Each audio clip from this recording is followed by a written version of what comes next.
දැන් මේ කාන්තාවගේ කොහොමද පරිශන කරන්නේ මේ කාන්තාවක් පැමිණියා මොන විදිහේ දේවල්ද අපි බලන්නේ? ඒ කියන්නේ පුරුෂයා වගේ නෙමෙයි කාන්තා ප්‍රජනක පද්ධතිය තරමක් ඊට වඩා සංකීර්ණයි. මොකද හේතුව ඩිම්බ පිට වෙන්නේ උදර කුහරේ ඇතුළට. එතකොට ඩිම්බයක් අපිට ශුක්‍රාණුවක් වගේ වෙනම අරගෙන පරීක්ෂා කරන්න හැකියාවක් නැහැ සාමාන්‍ය තත්ත්වයකදී. එතකොට ඒකෙදී අපි මේ එතකොට කාන්තා ප්‍රජනක පද්ධතියේ තියෙන අවයව වෙන වෙනම ක්‍රියාකාරී වෙනවද කියලා බලන්න ඕනේ. මේකෙදී ප්‍රධානත්වය තමයි මේ මදසරු බවට හේතු වෙන්නේ මේ මාසයකට වරක් කාන්තාවගේ ඩිම්බයක් පිටවීම සාමාන්‍ය විදිහට සිදුවනවද නැද්ද කියන එක. අපිට මේක බලා ගන්න මේ පරීක්ෂණ තියෙනවා.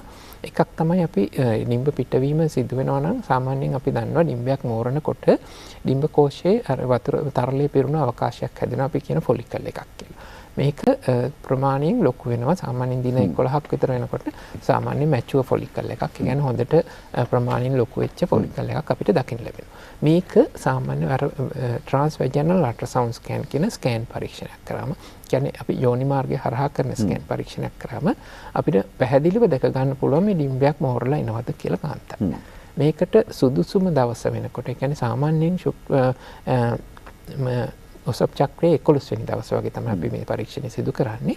මේ දවසේදී ස්කෑන් පරීක්ෂණයක් කරලා බැලුවම අපිට දැනගන්න පුළුවන් මේ කාන්තාවගේ ඩිම්බ මේරීම සාමාන්‍ය විදිහට පිට වෙන තියෙනවද කියලා. මේ ඩිම්බ මේරුවට ඒක ඩිම්බ මේරීම විතරක් ප්‍රමාණවත් නැහැ. මේ මේරපු ඩිම්බය උදර කුහරය තුළට පිට වෙන්න ඕනේ. ඒ කියන්නේ ඩිම්බ කෝෂයෙන් ඩිම්බේ පිටතට පැමිණෙන්න ඕනේ. මේක වෙනවද කියලා අපිට බලන්න රුධිර පරීක්ෂාවක් කරලා බලන්න පුළුවන්. මොකද ඩිම්බයක් පිට වුණොත් ඊළඟට ඩිම්බ කෝෂයෙන් පිටවන නිකුත් කරන ප්‍රොජෙස්ටරෝන් හෝමෝන් ප්‍රමාණය වැඩි වෙනවා. එතකොට අපිට ප්‍රොජෙස්ටරෝන් හෝමෝන් ලෙවල් එක නිවැරදි දිනේදී කියන්නේ සාමාන්‍යයෙන් ඔසප් චක්‍රයේ 21 වෙනි දිනේදී වගේ අපි ප්‍රොජෙස්ටරෝන් හෝමෝන් ලෙවල් එක චෙක් කරලා බලුවම අපිට කියන්න පුළුවන් මේ පිට වෙච්ච මේ මෝරපු ඩිම්බය පිටතට පැමිණලා තියෙනවද නැද්ද කියන එක. මේ කරුණු දෙකෙන් අපිට මේ ඩිම්බ මේරීම කාන්තාවගේ සිදු වෙනවද ඒක පිට වෙනවද කියන එක මේ පරීක්ෂණ දෙකෙන් අපිට හොයාගන්න හැකියාව තියෙනවා.